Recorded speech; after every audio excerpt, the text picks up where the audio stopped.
1965 से अनवरत चली आ रही रामलीला के 10वें दिन अंगद रावण संवाद, लक्ष्मण शक्ति, कुंभकर्ण वध, मेघनाथ वध, अहिरावण वध, रावण वध का मंचन किया गया।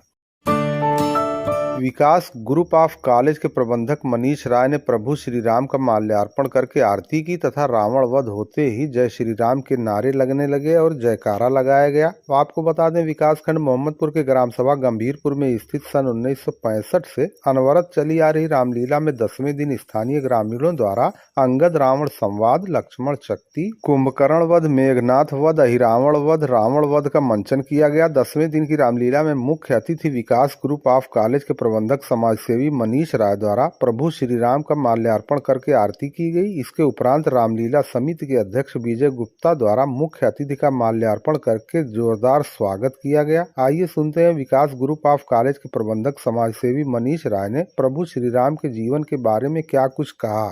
उपस्थित सभी माताएं, बहनें और उपस्थित सभी भाई बहन, सबको मैं श्री राम जी के इस पावन पर्व पर सबसे पहले हम श्री राम जी का नाम लेते हुए अपनी वाणी को आरंभ करेंगे। श्री राम जी की जय हो, बाबा महाकाल की जय हो, नमः पार्वती पते।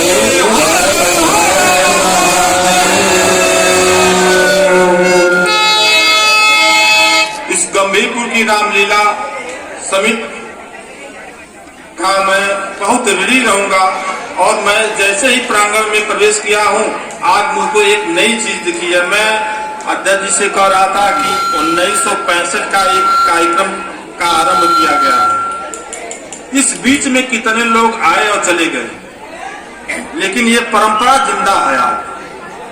और इस परंपरा पे जब आरती हो रही थी तो लग रहा था कि हम सचमुच में अयोध्या में बैठे हुए। ये बहुत पवित्र हमारे श्री रामचंद्र जी के जो एक कार्यक्रम किया जाता है, इसमें कुछ चमत्कारी शब्द नहीं है। राम जी ऐसे थे कि जो हम आपके बीच में रहते हुए वो कार्य किए थे। वो बन भी गए थे और सारा काम उनका जो था वो एक निश्चित तौर पर जैसे इंसान का होता वो हम लोगों के बीच में देखते हैं। तो बहुत छोटा सा शब्द है हमारे लिए, ये आस्था जिंदा रहे, ये संकल्प उनका जिंदा रहे। हम रहे या न रहे, लेकिन उनकी ये जो चेतना थी वो जिंदा रहे। मान लीजिए हम लोग कितनी बात कहेंगे, हम तो इतना कहना चाहते हैं कि आज जितने लोग इस प्रांगण में खड़े हैं या जितने लोग इस प्रांगण से मेरी आवाज को सुनते हैं, मैं उनसे केवल एक छोटा सा निवेदन करूंगा कि जब मैं छोटा रहता था तब मुझको एक चीज याद आती है कि जब ये रामायण और महाभारत तब टीवियां नहीं होती थी, गांव में एक दो टीवी रहती थी, पूरे गांव के लोग इकट्ठा हो जाते थे और उस चीज को देखते थे। कितना आनंद आता था, वो जीवन कितना सरल था। मैं अगर ये देख रहा हूं कि 1965 से आरंभ हुआ कार्यक्रम, तो ये लाइट नहीं थी। आप सोचिए कि वो कितने महान लोग रहे होंगे जिनके पास संसाधन नहीं था। रामचंद्र जी जब जंगल गए, लड़ाई लिए, तो उनको ऐसा नहीं था कि नहीं हमारे पास संसाधन नहीं है, हम ये काम नहीं कर पाएंगे। केवल ये जिज्ञासा थी कि हम जो कर रहे हैं वो समाज में हित के लिए हमको करना है। उनकी पीड़ा थी, उनको ये था कि हमको ये करना है। अगर हमारे अंदर साधना जग जाएगी तो ये संसाधन अपने आप तैयार हो जाएंगे। जितने लोग इस कार्यक्रम में लगे हुए हैं, सारे लोग किसी न किसी साध से यहाँ उपस्थित हुए हैं। कितने लोग अपने घर सो रहे हैं, उनसे भी हमारी ये विनम्र निवेदन है कि वो लोग हमारे जो श्री राम जी के, आप जानते हैं रावण जी और श्री राम जी में लड़ाई क्या हुई थी, एक विचारधारा की लड़ाई हुई थी। रावण बहुत ज्ञानी विद्वान थे। मैं तो उनके बारे में जब पढ़ता हूं तो कभी कभी मुझको ये लगता है कि हम तो कुछ नहीं है। उनके पास इतना था कि जितने हमारे यहाँ ग्रह हैं, शनि देव जो हैं, सारे 9 ग्रहों को अपने पैर में सुला के रखते थे। उस ऐसे महान विद्वान को, और रावण जी के मैं बारे में जब ये पढ़ता हूं कि रामचंद्र जी जब उनसे कहे कि नहीं हमारी जो पूजा है या अनुष्ठान है जो हम इस लड़ाई को संपन्न करने जा रहे हैं, उसमें एक ऐसे ब्राह्मण, एक विद्वान की जरूरत है जो हमें संकल्प दिला सके कि मैं इस लड़ाई को पूर्ण कर सकूं।